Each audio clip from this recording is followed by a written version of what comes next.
Remember how Andy Rooney always used to say, did you ever wonder, if the state employees driving those cars that say for official use only are really on official business? Doubtless, some are not. But how would you know? Dean Staley reports there will soon be a way to find out.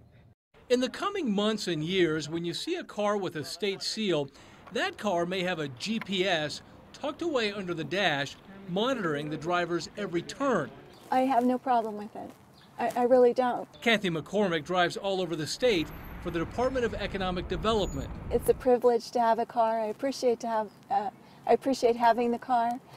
I'm very careful with the car. I have no problem with it. Under the pilot program, 30 cars from the General Services Department are already outfitted with the devices, each no bigger than a cell phone. The devices track the car at all times, including location, driving speed, even engine performance. The head of General Services says once it's all up and running, the program will deliver big savings. We think we can improve worker productivity by having them take shorter routes between their destinations. These GPS units promise to help the state find the most efficient routes for their workers. The units may also save the state big money by encouraging their workers to drive the speed limit. We also are going to save money because we know that people will tend to drive the speed limit, and so there is about maybe a 20% fuel savings for the state fleet. That's how much the city of Eugene, Oregon cut its fuel costs using the GPS tracking. More efficient route planning there saved an additional 18%.